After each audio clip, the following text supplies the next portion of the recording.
یدی سرکار اعلیٰ حضرت رضی اللہ تعالیٰ عنہ کے مسلک کے ماننے والے ہیں، اور مسلک اعلیٰ حضرت نے تصویر کا لینا، تصویر کا کھنچوانا، تصویر کا کھینچنا، یہ دونوں بھی سخت منع ہے، حرام ہے، اس لیے ہم اس سے پرہیز کرتے ہیں۔ اب اگر کوئی چوری چھپی نکال کر کے بتائے کہ دیکھو ان کی بھی فوٹو ہے، حضور تاج الشریعہ کا بھی فوٹو ہے ہمارے پاس، اور اعلیٰ حضرت کی فوٹو ہمارے پاس، حضور مفتی اعظم کی فوٹو، یہ نقالی ہے، یہ سب جھوٹی باتیں پھیلا کر عوام کے ذہنوں کو گمراہ کرنے کی کوششیں کی جاتی ہیں۔ کوئی فوٹو اگر کہیں سے چوری چھپے کھینچ لے تو اس سے ان کا کیا مطلب ہے؟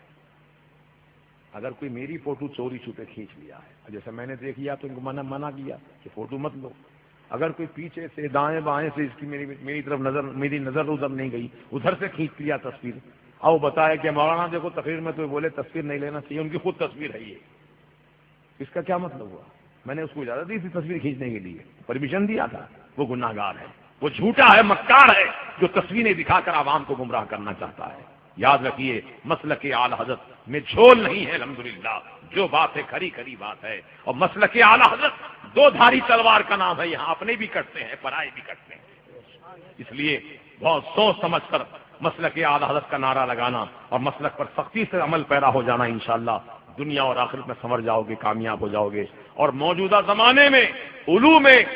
اعلیٰ حضرت کے سچے وارث اور سچے جانشین سرکار مفتی اعظم کے حضور سیدی تاج الشریعہ ہیں، الحمدللہ حضور سیدی تاج الشریعہ کی ذات کو اپنا محور و مرکز مان کر ان کی اقتداء، ان کی پیروی کرو کہ ان کا ہر عمل مسلک اعلیٰ حضرت کا عینادار ہوتا ہے، ان کا ہر کردار شریعت کی روشنی میں ہوتا ہے، وہ خلاف شرع نہ کوئی کام کرتے ہیں نہ خلاف شرع کوئی بات کرتے ہیں۔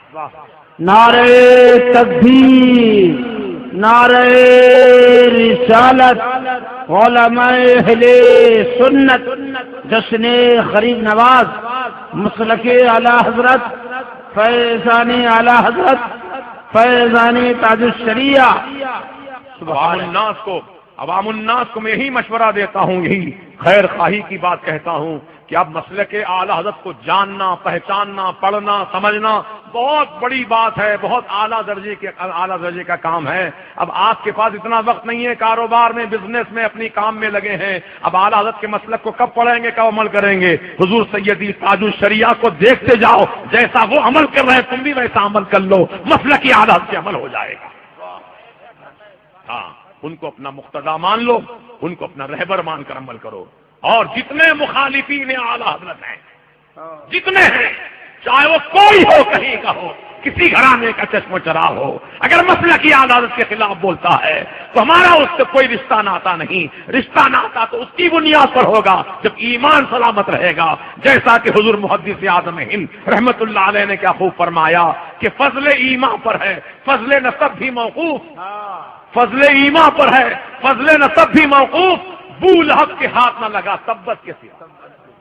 حالانکہ حضور کا چچا تھا لیکن ایمان والا نہیں تھا، تو کس کام کا ہے؟ تو اسی لیے چاہے کوئی ہو، کیسا ہی ہو، جب مسلک اعلیٰ حضرت سے اس نے اپنا تعلق توڑ دیا تب اس سے ہمارا کوئی رشتہ ناتا نہیں، ہمارا رشتہ اسی سے ہے جو مسلک اعلیٰ حضرت کا فالوور ہے، جو حضور سیدی تاج الشریعہ کو ان کو فالو کرے، ان کی تعلیمات کو فالو کرے، انشاءاللہ وہ سچا سنی صحیح العقیدہ مسلمان ہے۔ اللہ پاک ہم سب کو ان مسائل دینیہ پر عمل کرنے کی توفیق رفیق عطا فرمائے۔ دانستہ نادانستہ میری زبان سے سبقت لسانی کی بنیاد پر کوئی لفظ، کوئی جملہ اللہ رسول کی شان، اللہ والوں کی شان کے خلاف کوئی نکل گیا ہو تو مولا تعالیٰ کی بارگاہ میں رجوع لاتا ہوں، توبہ و استغفار کرتا ہوں۔